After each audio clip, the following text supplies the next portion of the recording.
Jay Easy on the track, so exclusive. Spitting in the booth and my lyrics so elusive. Riding in the world on me today. You gon' be fine.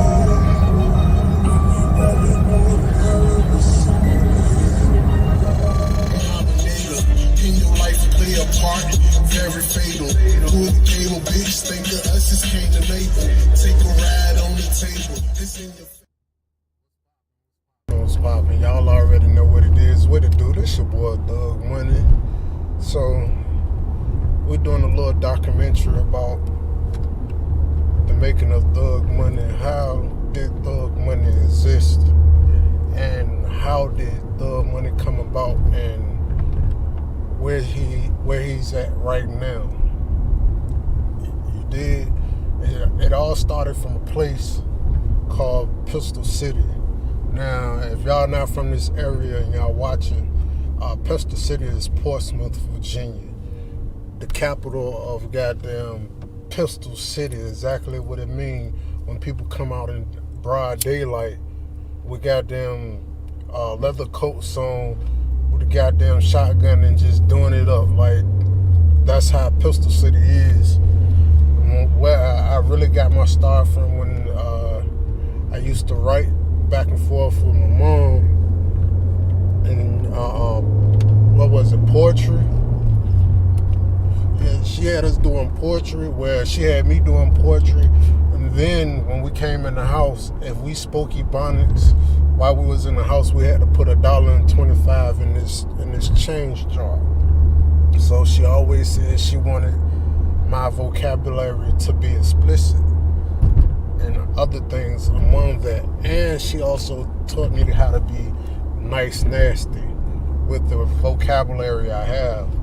So, you know, it all played a part, because when I was in school, Douglas Park Elementary, goddamn, I wrote a poem for my teacher, and she entered it into the Nationals, and I ended up winning the Nationals and going on and stuff like that. So I brought the poem home to my mom. She started reading it, and really from there it was just, it was a takeoff with the music. She was like, at that point, I was still young. At that point, she was like, why don't you just turn your poetry into music? Write how you feel. Cold beans. So I started writing how I felt. I started getting into instruments. While I was writing poetry, I ended up taking a violin class. Also getting into the band, stuff like that. Then I eventually wanted to play drums in the church, which I started playing drums in the church. So, me being a little kid, going to church, when my grandma and my mama making me go to church, I used to sit right up at the front on the edge of the pew, just watching the drummer just play the drums, watching every movement of the drummer. Till one day the drummer was like, you wanna learn how to play the drums? Yeah. So the drummer really taught me how to play drums during church, not when church was out. It was really during church when I learned how to play drums. And I was so fascinated with it, with the sounds and stuff like that. Then my mom, when I got home, my mom seen how I was into it. So, she started breaking everything down for me. With like, well, since you like music, then she was like, well, this how we're gonna do it. I need you to break down every instrument in the instrumental that I pick out for you. So, like I was saying, when I got home from church and my mama peeped out that I was into it like that, she started going to get instrumentals for me, and she wanted me to break down every instrument that was in the instrumental, and I had to name them off the top. With that being said, I started learning a little history about my family. On both sides does music. Someone does music because they love it, and some does it in church. Now, yes, I do got heathens. I got uncles that's heathens that go to church. So, you know, it just played out for me. So basically, music was in my blood, whether I wanted it to be or not to be, but it was in my blood because both sides of my family does music, from the females on down to the males, on down to the kids. So, you know, once she started doing that, then it became Mike, Thug Money, Pork Chop. You know, those were the names that they called me then. Where it wasn't really Thug Money, it was just more of money because my mom knew I loved money. So she was like, "What's up with this band thing? You gonna take it serious?" "Yeah, I'm gonna take it serious." Okay. I played the bass, and I'm not talking about the bass thing. I'm talking about the drum bass. Boom, boom, boom, boom, boom. Man, I remember the first time I marched playing on that bass.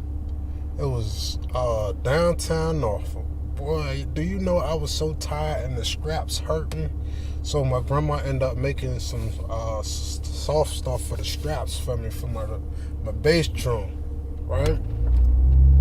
So after I got in the groove with that, you know, it just became natural for me to do, you know, rhyme off of any instrument because, like I said, my mom had me sit down every day breaking down instruments and telling her what the instrument is.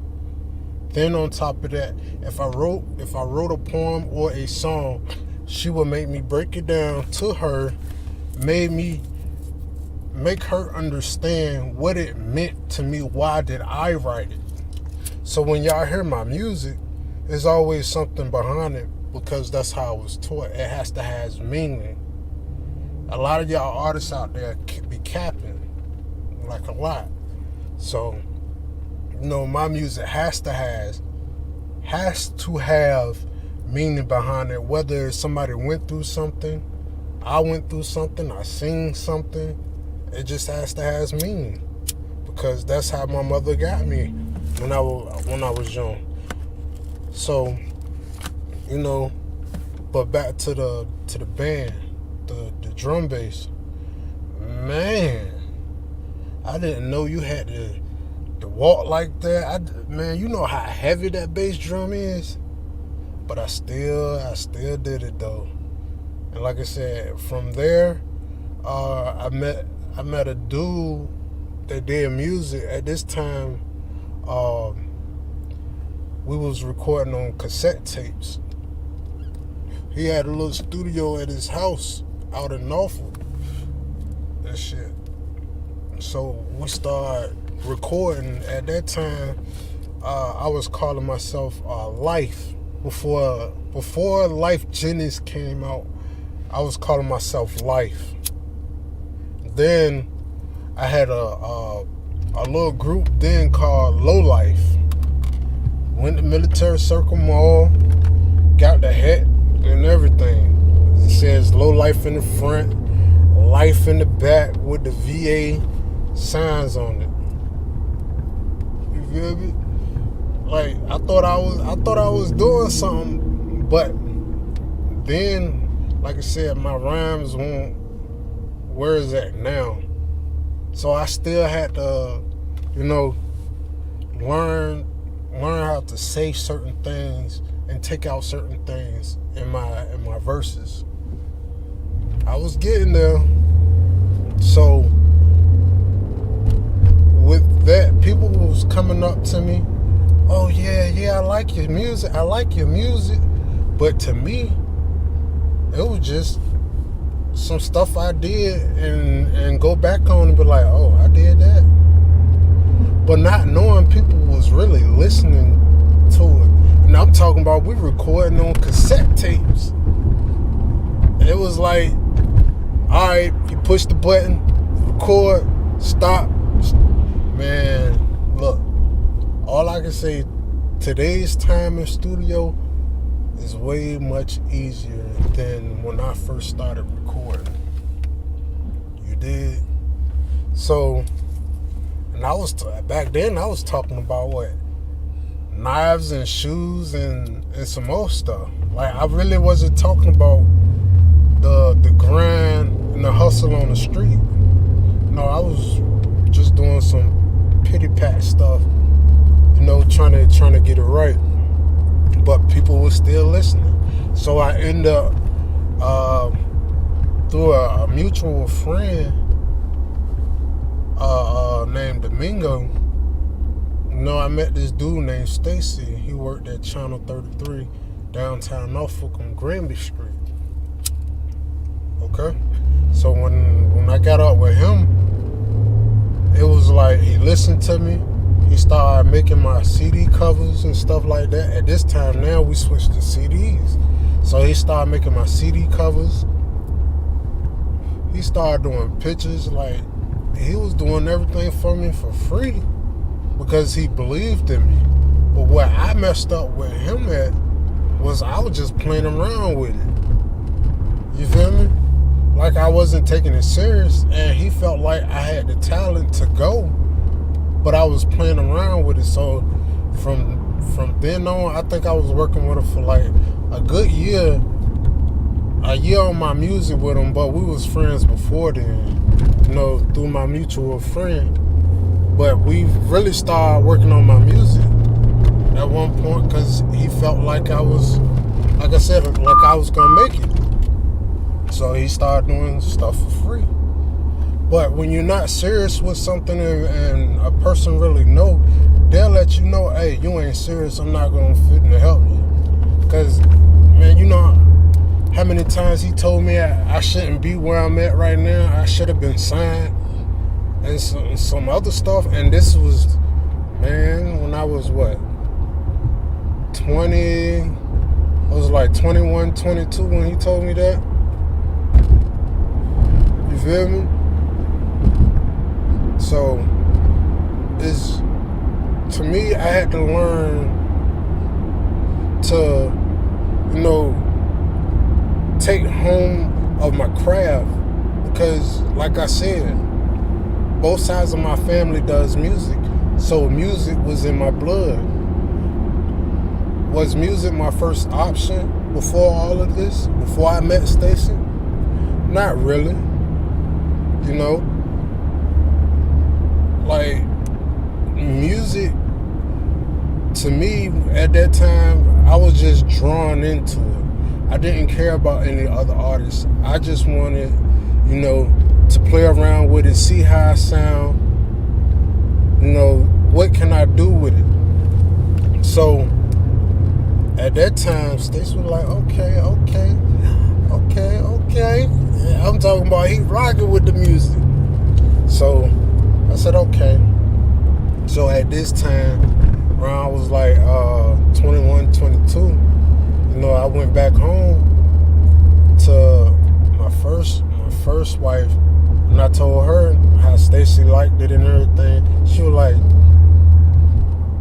won't you switch up your voice? You know how you be arguing and fussing and your voice change? I said, yeah. She said, use that voice. Okay. I go back to the studio,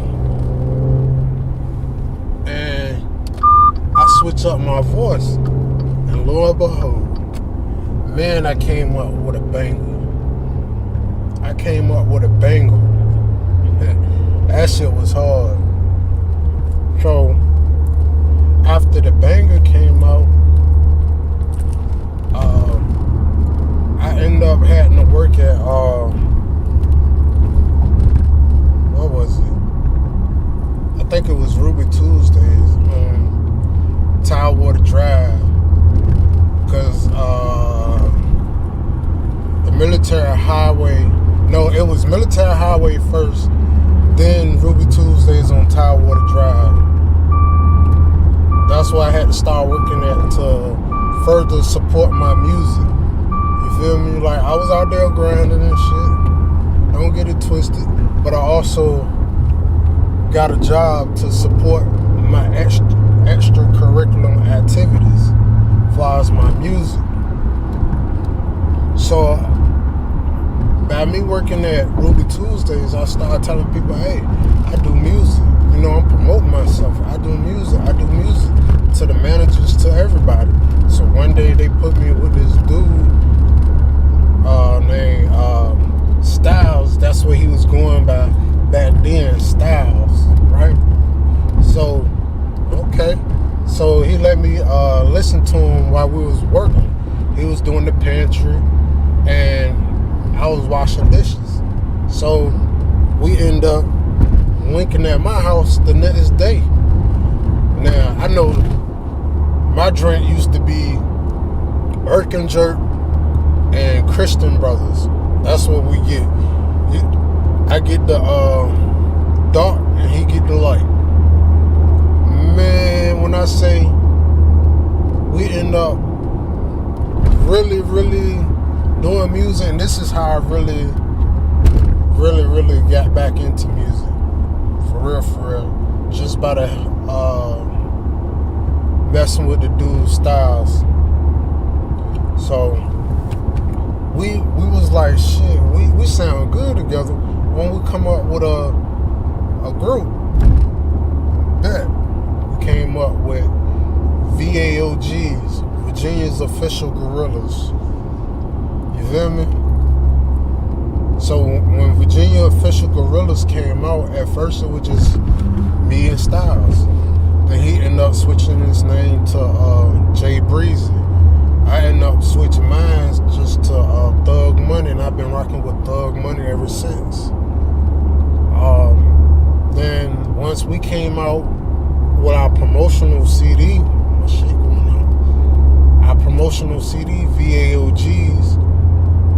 Then at the same time while I'm doing what I do, I met a nigga on the block that got down to do music.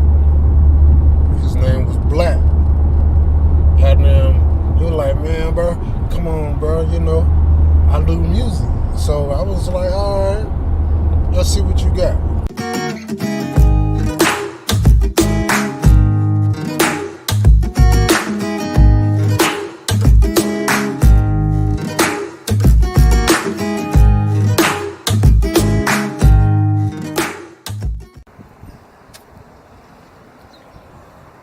You work here? Yeah. What time y'all open? 11 o'clock. Dang, you smoking already? Hell yeah, you know it's waking bait for me. So, when you gonna give me a ride in your car? Whenever you ready. When you ready. Oh, okay. What do you do here? Man, I repo, I deliver, and I work overtime. So You got a girlfriend? I'm going through a divorce. So, but I wasn't looking for nobody. I was just trying to chill out though. But what's good? You can pay bills? Hell yeah, what you mean? You know I got grown people bills. What the fuck is grown people bills, man? Tighten up, man. Because I got grown people bills. Tighten up, man. What is that shit? Water, lights, gas. And you think I don't got none? Cable. I think Clothes, I'm just a little shopping. kid, huh? I don't know what you are. I was just asking. You sitting in here smoking weed early in the morning before you go to work. Yeah, I got to. All right. Well, give me your number. You ready? Yeah. You sure? It's 757 749 5623. Okay, I got it. All right, so just call me. Well, you gonna have to call me. Call me. Yeah, That's all you gotta do. I'll call you. Alright. All right. Nice meeting you. You too.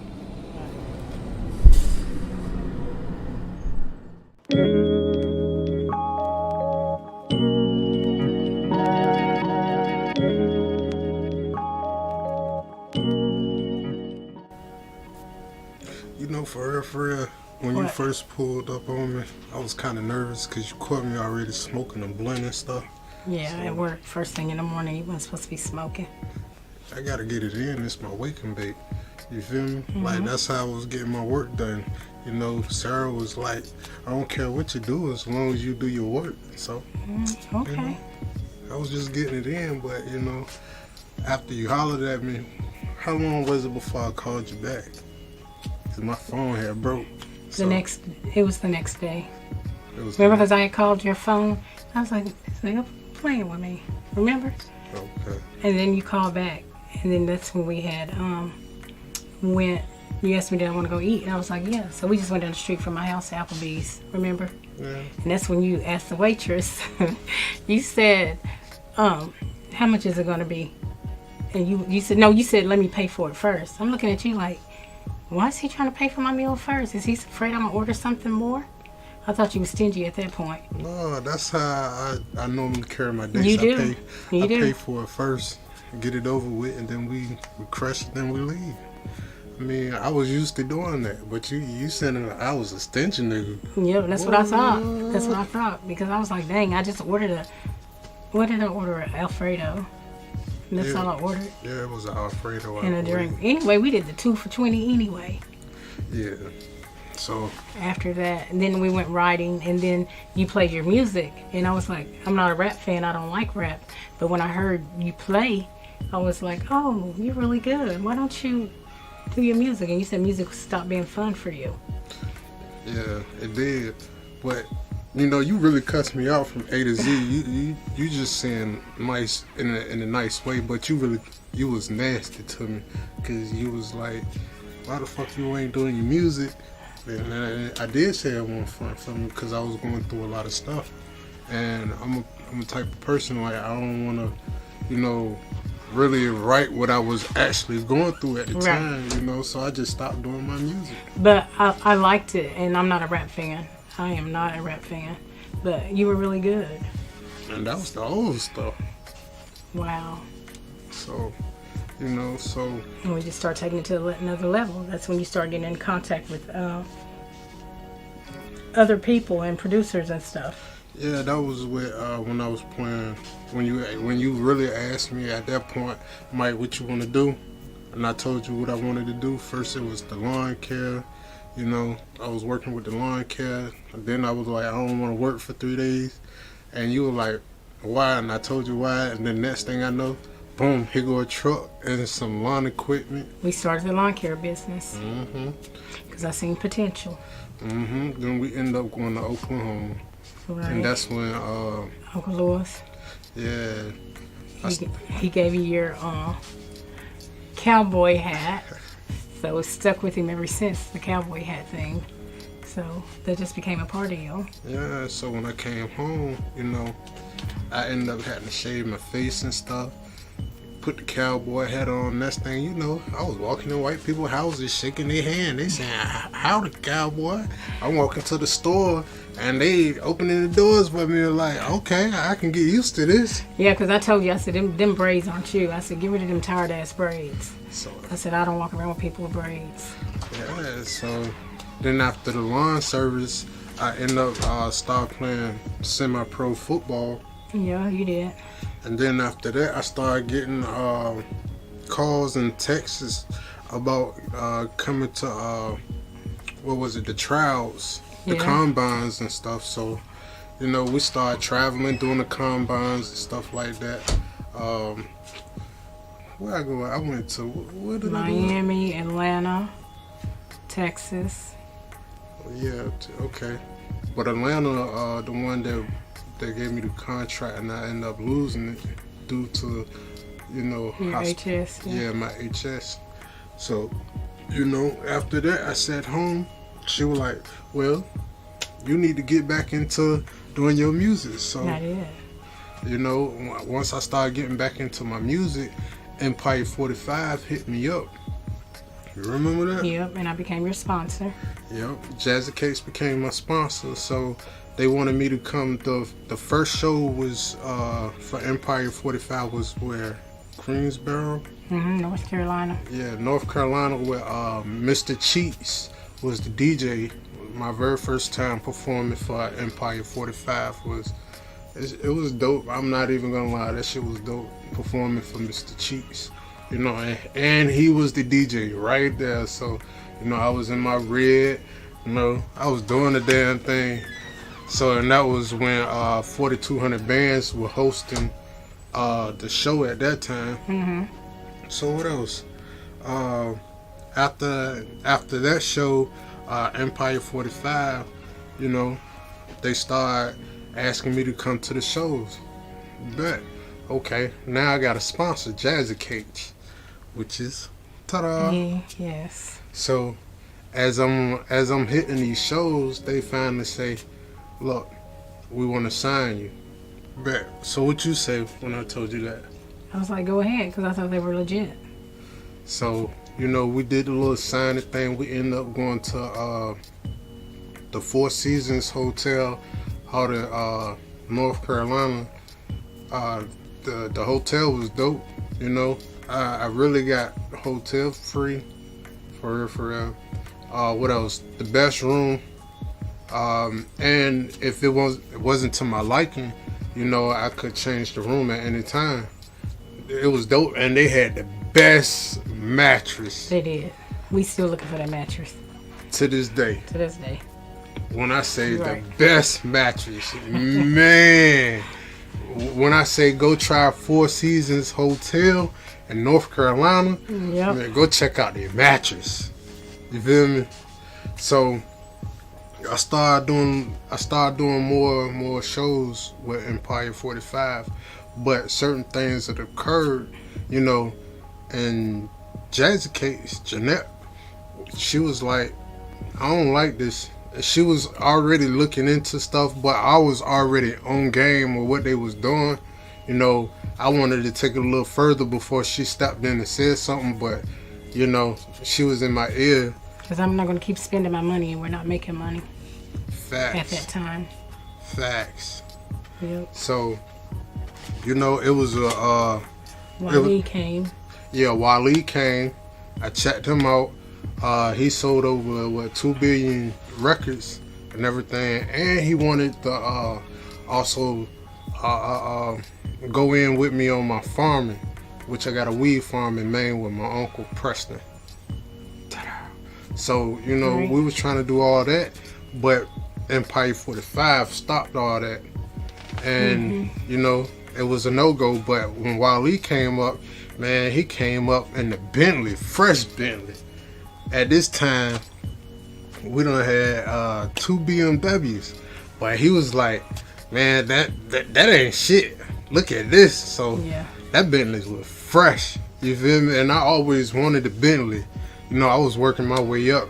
But while working my way up, you know, I still had this lady on my side tagging me, like, you can do it, you can do it, you can do it, you can I do was it. his biggest cheerleader You're right. because my money was involved.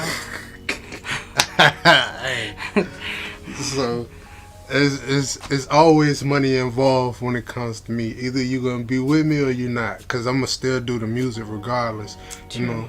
So at that time, Because I said, why not turn your hobby into money? right, because at that time I was just really doing it just to be doing it. But, you know, she kept egging me on. But if you get a contract, you better sign it. You better sign it. I You did better too. sign it. I'm talking about she in on me. Like I said, she done already cussed me out when we first met. Now we in months into this relationship. I'm talking about, you better sign it. I don't want no deal. If I do sign anything at this point, it's gonna be a distribution deal, because that's all I wanted. You Right. feel me? And she didn't understand what the distribution really entailed. And I told her, I really don't want to sign my life away, sign all my hard work away. You know, for them to just keep getting money, why not put our own money into it and prosper from that? So at that time, we came back home from the Four Seasons and stuff like that. So Charles Bishop, Empire 45, he was like, well, I need you to go look for some clubs. Now, as an artist, I'm not supposed to do this, but I was doing it anyway. But when I was hitting the clubs up, they were like, oh, no, we don't want that foolishness here. You gonna bring in all that crowd and they gonna mess up my club. Nah. So I was getting turned down. She was getting mad. I was like, what you getting mad for? It's just a part of the process. You feel me? Like, when I say I was getting turned down left and right, trying to book a club just by myself. Oh man, that shit was here, and I'm talking about she getting mad, pissed to the max. Because when my money's involved, I be wanting to know where it is and where it goes. Facts. So after all that, you know, Empire 45 and I broke off, you know, and I started dealing with Bo Kelly. You feel me? Mm-hmm. Like at the same time, I've been wanting to work with Bo Kelly because when I first met him, he had a cool swag about him. Like, man, I can work with him. You feel me? So our very first meeting, we went to Hooters. Hooters, yeah. With Him and his manager. yeah, I mean, not his manager, but his assistant. yeah, And his wife. yeah. So once we went to Hooters, we had some chicken. How was the chicken? I don't like Hooters, but okay. It was alright to me. You feel me? That was the very first time I had the Buick Lucerne. So we rode out there, ate at Hooters. You know, we chopped it up. He was like, "I like all your music, what you doing. So this what we're gonna do." Bet. Okay. So after the first meeting, I really didn't get to, you know, hang with him and talk to him because I was still messing with Empire 45. Right? So Bishop was trying to stop me and Bo Kelly from actually talking. So when I wrote the song Turning Tricks, I had asked, I was like, Bishop, I need 4,200 bands on this track. Do what it do, because I already knew that was gonna be my last song I made. You feel me? So he ended up making a mistake and actually linking me 4,200 bands up and Bo Kelly. Did he not? He did. So when he linked all us up together, it was like, man, it was history after that. You know, I was doing more stuff like that. Like, man, what? Traveling. Yeah, I did a lot of traveling. Like, what was the first stops I did with Bo Kelly? Tampa. Greensboro. Burlington. Winston-Salem. Miami. Miami. Y'all did Miami. Atlanta. Atlanta. I did Houston. You did Austin, Texas. Yeah. And I did the Southwest by Southwest. Mm-hmm. You know, those were experiences that I loved. You know, I had a great time, but, you know, we didn't see eye to eye together. So, you know, and she caught that. So He said he didn't see your vision. right. So when somebody tell you they don't see your vision, you move on from it. You feel me? So I had to show up and show out. When I mean show up and show out, I did what I did, and now everyone sees how I'm doing what I do, how it turned out. But I'm gonna ask her, from the time you listen to my music when we first started all the way up until now, what do you think about it from the beginning to now? I think you've grown. Mm-hmm.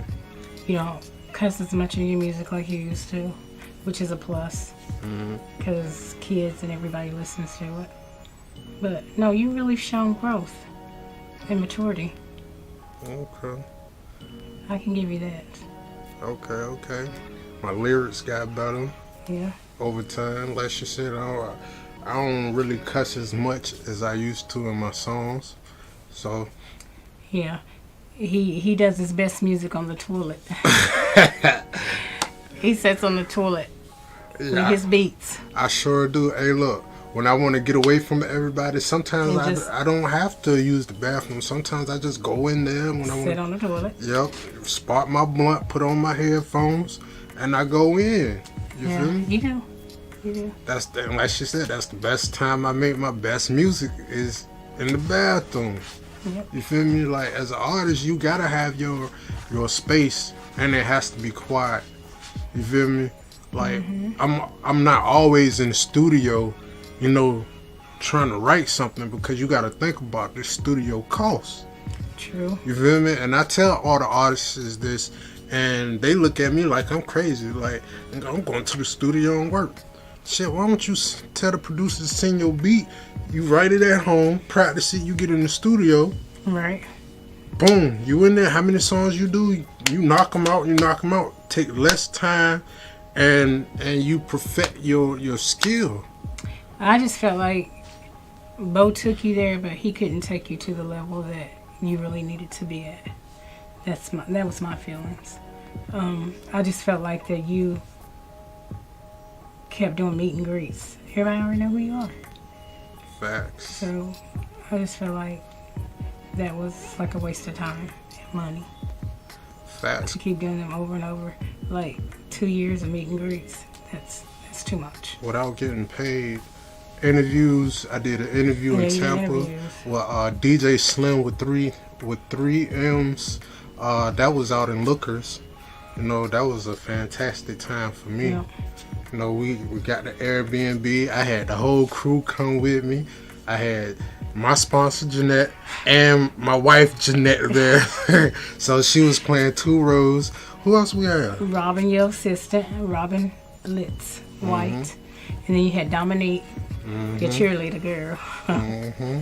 Yeah. Barry, your friend Barry. Yeah. Barry's just a driver. Sad. Oh, Duck. Yeah. Robin's significant other.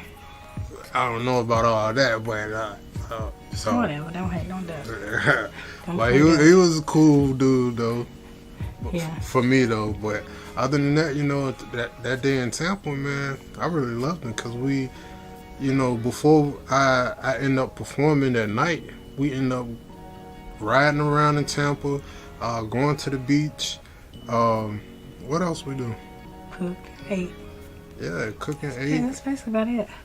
Yeah, and I ended up going to sleep before I went to go perform. Man, I'm telling you, if you got an assistant, man, they worse than as hell, especially when you're trying to sleep. Robin. You feel me? Because they will call you back to back to back to back to back to back. Get up, get up, get up. And I was not trying to get up. I was too damn tired. So, That was a good experience. yep. And, you know, the performance was live. The strippers, they was doing their thing out in Lookers and shit like that.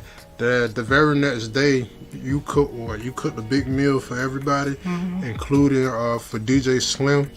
You know, it was just a lovely setup. You know, like I said, that was my first time really going out there, and then I ended up meeting the dude from iHeartRadio out there. So, Right. you know, it was a lot going on. And then Jazzy Cakes got introduced to the iHeartRadio dude. Yeah, you gave me a platform. And so I started reaching out. Well, after they ate my cooking, everybody started reaching out to me. So I brought Jazzy Cakes to life down here in Virginia. That's how you gotta do it. So I did it. If you working with someone, especially your significant other, and they have a talent, put it together. See what y'all can do, because cooking and music went to. Oh man, that's the best thing that can ever happen for me, because, you know, while I'm performing, she cooking and giving people food, or selling plates, or cooking at the establishment. So, you know, I had a win-win situation on my hand. So why not, you know, push Jazzy Cakes out there as I'm doing music? Then we invested in a store in Portsmouth. And I had to buy guns for that. I told y'all about Pistol City. Yeah, Like, that that's was a where I'm bad from. experience. Right next to the projects. And the crazy part, the projects, they was closing it down, so it really wasn't popping like it normally would be when it was up and jumping. But the state of people that was there still, And they supported us. right. They really did. But I was more in tune with the food. I didn't care about the convenience part of it. For me, it was the food. So when you start making the food at the store, We started getting a lot of people coming around. Then I started popping up my grill. and that's when I started bringing the computer, the speakers, you know, and I started playing the videos. So Yeah, you was promoting yourself. So anytime the customers come in, they see the video and listening to the song. So, you know, you got to promote yourself every time. Like I tell her, promote Jazzy Cakes. So when we promoting both things, I'm already out promoting Thug Money Entertainment, and I'm also promoting Jazzy Cakes when she give me the flyers. So Right.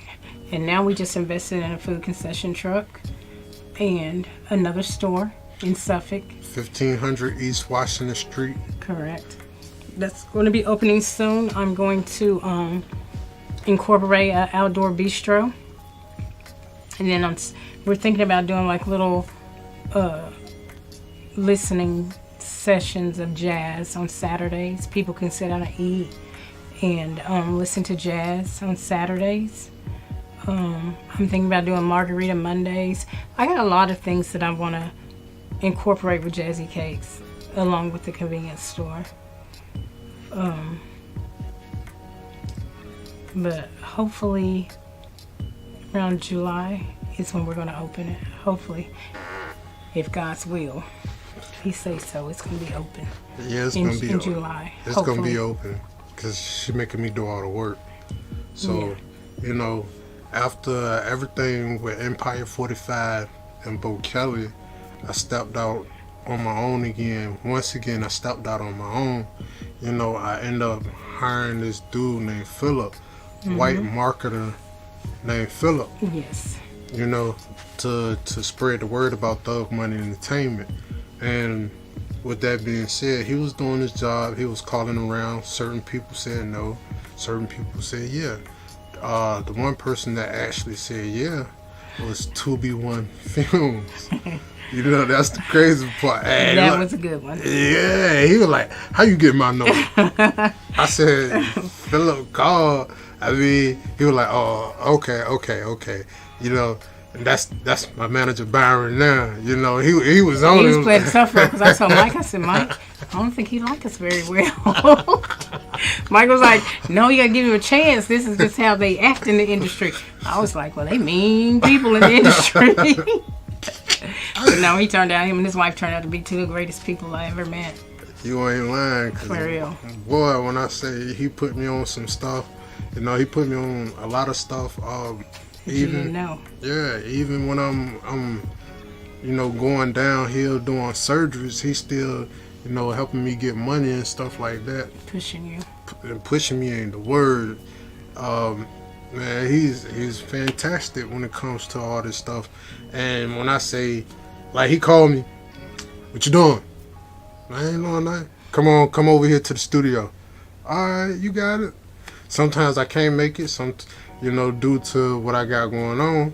But, you know, most of the time I can make it. Like the one experience I had with 2B1, helping shooting the socket, you know. Like, I was coming out there like, man. He loved that. Mike act like he was the main movie star. The movie star of the thing. Girl, guess what I'm doing? The socket. I was like, what is the socket? You said this movie. I was like, oh, okay. Yeah, Okay. man. That was an experience I had for the first time. I was actually going out there just to chill, to look at how things operate during the movie side, you know. And Byron was like, what do you say? I need somebody to go get this out the car. So I ended up start walking to the car. He was like, I ain't talking about you. You all right? I said, I'm good, man. I got it. And start walking to the car, get the stuff, put it where we shooting the socket at and everything. So now he set everything up. You know, him and Flo just set everything up. The cast members coming. You know, soon as all the cast members get there, he had this thing he always got going on. He'd tell people quick, hey, look, we ain't about that mess. We got people walking in and out. They investing into this movie. We don't need no mishaps. If you have mishaps, you getting cut from this. I said, ooh, boy, he tough money, ain't it? He said, when money on the line, this is what I gotta do. Yeah, okay. So after that, he finished setting up the stuff. Lo and behold, guess what? He put me straight to work. Guess what I did? I call it voiceovers. When they talking, I was the person that actually cut. You gotta re-say this. You know, He was happy to do that, wasn't he? hell yeah. That was my first time, you know, my first experience. But you got to think, I was also hurting, and my foot was so swollen that I couldn't even walk. You feel me? And I still had on shoes. And what I really love about it, all the cast members, you know, they were asking about me. You know, how money doing? You know, he coming back. You know, that's the type of stuff I love. 'Cause when I was there, they was still checking on me. Everybody was checking on me. I even So seen they showed you more love than the previous people that was in your life, yeah. the newcomers. Yeah, and a couple of them I knew from way back then. So it ain't like, you know, someone was strangers. Someone was, but like I said, I knew some of them from back then. So, you know, it was kind of cool and shit to see them, you know, actually do a movie. Right. So, you know, when I came back home, I was so excited. You was man. psyched. So, you know, that was just one of the experiences I had with 2B1 Films and stuff like that. So, you know, after that, you know, I ended up going down into the hospital. Yes. They said I wasn't gonna live until Christmas. It was a week before Christmas. They told me I was lucky I came in when I did, because I would have lost my life that week. So, you know, and I had to have surgery that week. What you think about that? You was lay there like a corpse. Remember I kept saying, Mike, you need to go to the hospital. You looking like a corpse over there. You already lost a lot of weight. Hell, I came home and seen a blanket. I didn't even know it was you up under it. You ain't got so little. But yeah, so I got you to the hospital in time, and then your doctor said that they were going to admit you, and that's when they sent you to Richmond. Dr. Wong. And mind you, while I'm still going through all this, I'm still recording with 2B1 Films, and I still did a video. Yeah, you did. Hey, you asked me. You asked me on your video. I said, I want to be in your video. I've never done that. And he was like, well, what you want to do? I said, I want to be a slave or a homeless person. He was like, now, why in the hell you want to play a slave or a homeless person? I just wanted to get the feel of how they are. I mean, I see them out there, and I was like, I bet I can do that. I bet I can do that. But I did it. That's crazy how you want to play a slave and a homeless I did. person. I always wanted to play that. I always wanted to do that. I don't know why. I don't know, but I got into character, and I really felt it. I felt like how they got whipped and all that stuff. I was just reenacting, like, and how she did my scars. Your makeup artist did my scars on my back. That was like real. I think that was Shalon that did that. Yeah, and then dressing up like a homeless person, laying down on the thing. Yeah, that stuff felt so real. You ain't. That's crazy. So that life ain't for me. So I got to keep on working and doing what I need to do. That's crazy. How she want to be a slave I and a did play homeless it. person. And I played it. Didn't even have to comb my hair or nothing because I just took my braids out. Just took my braids out. Looking a hot mess. That's crazy. So with all that being said, you know, while I was in the hospital, I was still working on the music. I was getting phone calls and text messages about trying to sign a distribution deal. It was with Gucci Man, 1017, and who was it? Warner Brothers. With, They called you. Yeah. Who was with Warner Brothers? I forgot his name. It wasn't Jock. It was who was with Warner Brothers? The candy shop. I can't think of his name. Was it Jock? Young Jock? I believe it was Young Jock. It had to be Young Jock. So I don't know. I was grateful for that, but you know, my manager stepped in and like, nah, can't do that. You know, you got your own thing going on, so this is what we're gonna do. Boom, okay. So end up, you know, doing my own thing. We got the interview with iHeartRadio, you know, here where I'm at. So end up doing an interview with iHeartRadio. What you think about that? Your interviews, you got better doing your interviews because them first interviews you used to do, I used to be like, why did you say that? Don't say that. But you've gotten better over the years. I mean, you get better with time. Yeah, you did. Fine wine, blacker the berry, sweeter the juice. Yeah, You but feel free me? DJs, So, There you go. See, she already mentioned it. Fleet DJs. They also got me out there too. DJ Grizzly, you know, he ended up posting something on Facebook, and I ended up hitting him up. So once I hit him up, it was a wrap. You know, he sent it to all the Fleet DJs. Ended up talking to the national Fleet DJ Pink Diamond. You can catch her on radio stations and stuff like that. So you know, Louisiana, all of those states tagged in my interview, and every one of them had a good response back to Turning Tricks and Five Mics. Those are the two that I'm really promoting. So they was like, well, we're gonna play it in our club, we're gonna play it in the radio. So I do get spins over 200 radio stations. Cause your sister said she rock out to it every morning. Yeah. In North Carolina. Yeah. I'm always in Carolina. She said one night I was riding doing, what was it, DoorDash or something? And she said, your music just popped on. I said, oh, okay. She was like, yeah, it had a great vibe to it, so I started rocking to it. Okay. So, you know, that was a good thing. So knowing that my music is going everywhere. Do I want to perform for the Fleet DJs? Yeah, but as of right now, I can't do anything right now because of what I'm getting ready to do. So that time will come. You feel me? Yeah, just keep your faith and keep looking forward and forward movement. You feel me? So with all that being said, you can't be capping in your songs about what you be driving and what you got, man. Because what did Juicy J say in one of his songs? These rappers be capping. You ain't got none of that in your videos. You feel me? In real life, he was like, you doing all that in the video, but what's up with your real life? So what I'm here to tell you, I'm pulling up in a Maserati. I just got a little old Mercedes. I can't afford a Maserati. You feel me? Like, I ain't capping at all. So Jazzy Cake's gonna be pulling up in her little Mercedes. That good old hubby right here paid for.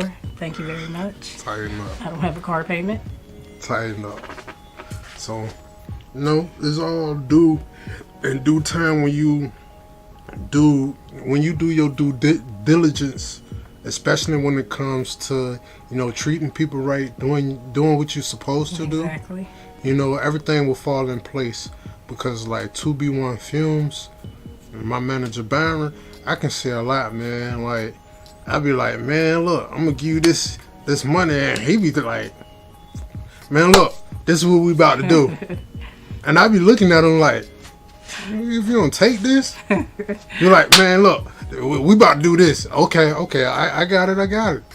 Also, the experiences I had when he do take me, he called me and be like, man, I want you to go check out some gospel stuff.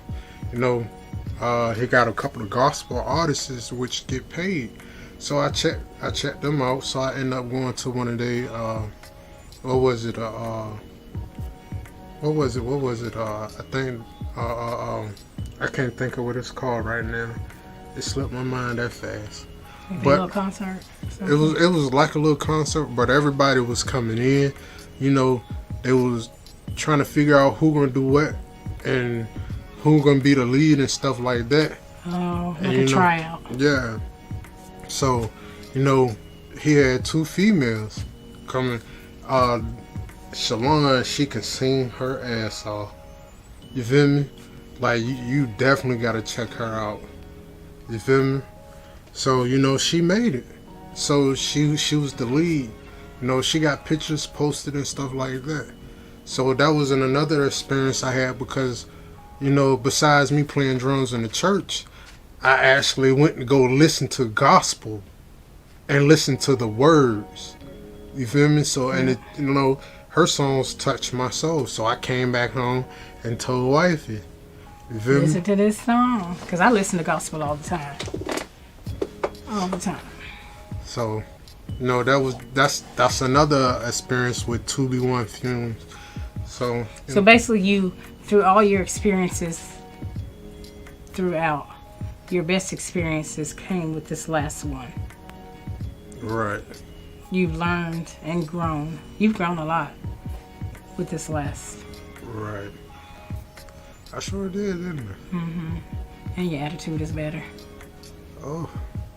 Got a And you little don't cuss compliment. as much. Got a little compliment. Okay. So, Working on that. so, Working on that.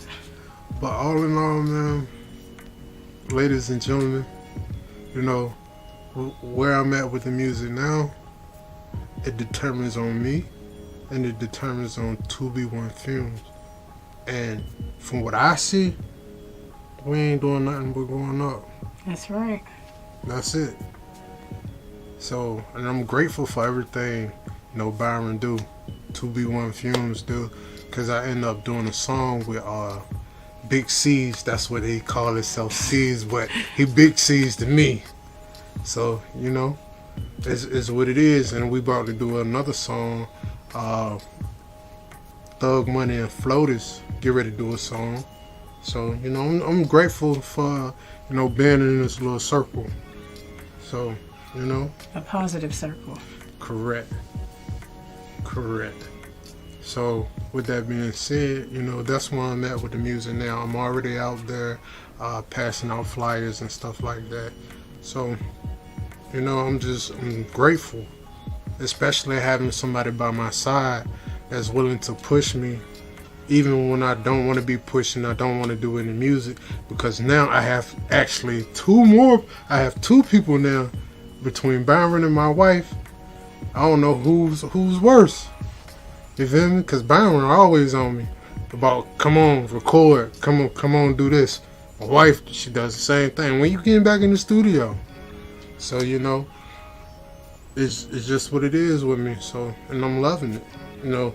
After I get over this hurt phase, I can do a lot more. You feel me? Y'all gonna be seeing me on the road again. On the road again.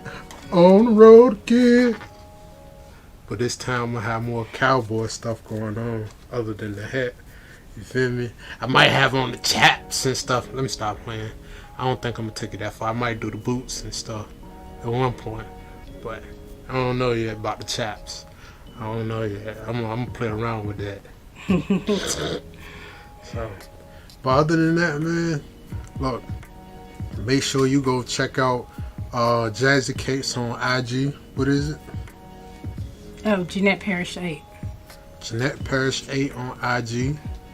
Make sure you go check out Thug Money Entertainment LLC on Instagram. Thug Money 757 on Facebook. You can check Thug Money Entertainment out on YouTube, and Thug Money out on YouTube too. So, and I also have an artist that I signed. So we're working on a project with that. And we also do sometimes, we haven't stuck with it, but we also do Keeping It Real with Various Conversations on Sundays. I used to love that show.